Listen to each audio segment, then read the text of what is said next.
Hello বন্ধুরা, আজ চলে এসেছি আমি একটা মাছের রেসিপি নিয়ে। সেটা হলো খয়রা মাছের ঝাল, পেঁয়াজ দিয়ে খয়রা মাছের ঝাল।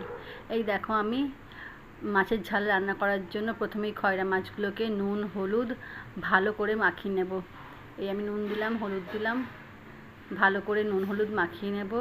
এরপরে আমি কড়াইতে সর্ষের তেল দিয়ে মাছগুলো এক এক করে আমি ভেজে নেব। দেখো, তেল গরম হয়ে গেছে। তেলে মাছগুলো আমি দিয়ে মাছগুলো আমি এক এক করে ভেজে নিচ্ছি। মাছ ভাজা চলছে আমার, তিনটে করে আমি মাছ ভেজে নিচ্ছি।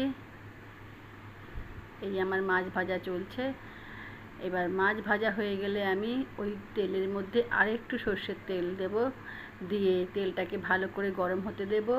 তারপরে আমি পেঁয়াজ কুচো দেব। কোনো ফোড়ন আমি দিইনি, সিধে পেঁয়াজ কুচো দিয়ে ভালো করে পেঁয়াজটাকে নেড়ে চেড়ে আমি তার মধ্যে নুন দিয়ে দেবো, যাতে পেঁয়াজটা ভালোভাবে নরম হয়ে যায়। দেখো, একদিকে টমেটো, একদিকে কাঁচা লঙ্কা কেটে রেখেছি, এদিকে আমি মশলা বানিয়ে রেখেছি। মশলার মধ্যে আছে রসুন বাটা, অল্প আদা বাটা আর লঙ্কা, হলুদ, জিরের গুঁড়ো। দেখো, পেঁয়াজটা বাদামি হয়ে যাওয়ার পর আমি সেই মশলা বাটাটা দিয়ে দিলাম। এবার ভালো করে তেলের মধ্যে, পেঁয়াজের মধ্যে মশলাকে নেড়ে ছেড়ে নিলাম। আর তেল ছেড়ে এলে পরে তাতে আমি টমেটো দিয়ে দিলাম। টমেটোকে ভালোভাবে তেলের মধ্যে, মশলার মধ্যে ভেজে নিয়ে আমি কাঁচা লঙ্কা চিরাগুলো দিয়ে দিলাম। এবার সেই মশলার মধ্যে কাঁচা লঙ্কার চিরা, টমেটো ভালো করে কষে নিয়ে আমি কিছুটা জল দিলাম।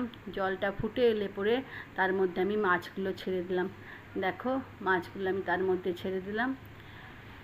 এবার ঝোলটা সামান্য শুকিয়ে এলে পরে তার মধ্যে কিছুক্ষণ ঢাকা দিয়ে রাখলাম। তার মধ্যে আমি ধনেপাতা কুচো ছড়িয়ে রান্না আমার শেষ করলাম। রেডি হয়ে গেল আমার ঝাল ঝাল করে খয়রা মাছের ঝাল। আল্লাহ হাফিজ।